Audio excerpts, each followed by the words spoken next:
America अगले हफ्ते एक नया नियम लागू करने वाला है। ये चीनी गाड़ियों और सॉफ्टवेयर और हार्डवेयर पर रोक लगाएगा। इस बात की जानकारी अमेरिका के कॉमर्स सेक्रेटरी जीना रायमुंडो ने दी है। अमेरिका के नए राष्ट्रपति डोनाल्ड ट्रंप 20 जनवरी को शपथ लेने जा रहे हैं। शपथ लेने से पहले ही कई बड़े कदम उठाने जा रहे हैं और ऐसे में इसी कड़ी में अमेरिका अगले हफ्ते एक नया नियम लागू करने वाला है। ये चीनी गाड़ियां, सॉफ्टवेयर और हार्डवेयर पर रोक लगाएगा। इस बात की जानकारी अमेरिका कॉमर्स सेक्रेटरी जीना रायमुंडो ने दी है और साथ ही उन्होंने ये भी कहा कि अमेरिका इस नियम को सुरक्षा के नजरिए से लागू करने जा रहा है। अमेरिकी अपनी सड़कों पर चीन की गाड़ियों को बैन करना चाहता है। इस फैसले से चीनी कारों और ट्रकों का अमेरिका में बिकना मुश्किल हो जाएगा। सितंबर में अमेरिका ने यह प्रस्ताव रखा था कि चीनी सॉफ्टवेयर और हार्डवेयर को अमेरिकी बाजार में कनेक्टेड गाड़ियों से हटाना होगा।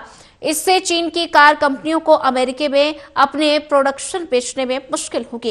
रायमुंडो ने कहा कि इंडस्ट्री से फीडबैक लिया है। अमेरिका इसे लागू करने जा रहा है क्योंकि उन्होंने सुरक्षा की चिंता की है और साथ ही अमेरिका नहीं चाहता कि अचानक लाखों चीनी कारें उनके देश में हो। व्हाइट हाउस ने इस नियम को मंजूरी दे दी है। ये नियम 2027 से लागू होगा। हार्डवेयर पर प्रतिबंध 2029 में लागू होगा और कुछ वाहन कंपनियां जैसे जनरल मोटर्स, टोयोटा और हुंडई ने इस नियम को लागू करने की समय सीमा को बढ़ाने की मांग की है।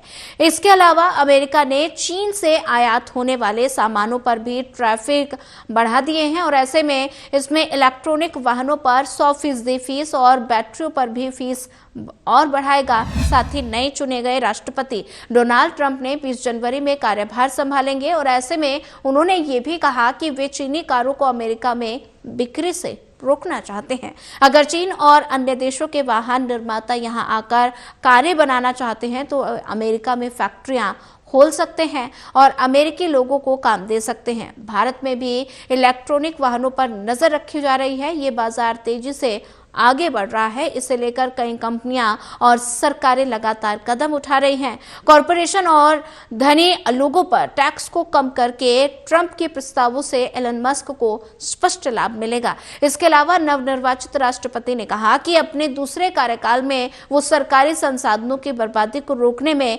मदद करने के लिए मस्क को अपने प्रशासन में आमंत्रित करेंगे। मस्क ने ये कहा और साथ ही मस्क ने इस पहल को सरकारी दक्षता विभाग यानी डिपार्टमेंट ऑफ गवर्नमेंट एफिशिएंसी का नाम दिया है। ये एक मीम और क्रिप्टोकरेंसी के नाम से जुड़ा है जिसे उन्होंने खुद लोकप्रिय बनाया, जिसे डॉज कॉइन के रूप में जाना जाता है। डेमोक्रेटिक पार्टी का कहना है कि ट्रंप के साथ उनके करीबी रिश्ते हैं। निजी हितों का एक जटिल टकराव पेश करता है क्योंकि मस्क को स्पेसएक्स और टेस्ला के लिए सरकारी ठेके में अरबों डॉलर मिले हैं। कैलिफोर्निया के गवर्नर गेविन न्यूसॉम के पूर्व आर्थिक और व्यावसायिक सलाहकार लेनी मेडोंजा कहते हैं कि ये बेहद अनैतिक और अवैध है। मेडोंजा का मानना है कि जिन लोगों के बीच सरकार और रेगुलेटर के तौर पर आपसी संबंध हो, उनके पास अपनी बात रखने का अधिकार हो जाता है, लेकिन उनके पास इन हितों पर फैसला करने का अधिकार नहीं होना चाहिए।